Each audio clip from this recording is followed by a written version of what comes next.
nagtuta lang daw ng China si Digong, kaya pinagsisihan niya nga raw. Hoy, imbis magmarunong, magmasid ka sa galaw. Duterte, tuta ng singkit!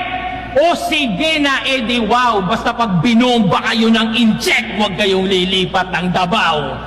Ang ina, ganito yung mga kuda ng kuda sa internet no? Pag nagkagera, kanya-kanyang tago yung mga putang ina.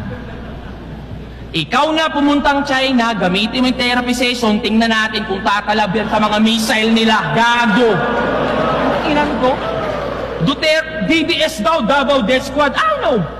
Di kita masasagot sa ganung paksa na yung krimen sa ganung paraan napupuksa. Pero kung totoo man, ba't ako magre-reklamo sa ganung banda? Parang kino-compliment mo lang na DDS ang dailan, but safest city kami sa buong bansa. Tangina mo.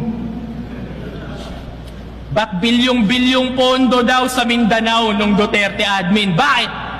Kung hindi dahil doon, malamang hanggang ngayon, wala kaming bypass road, tunnel road, investor na dati takot mamuhunan.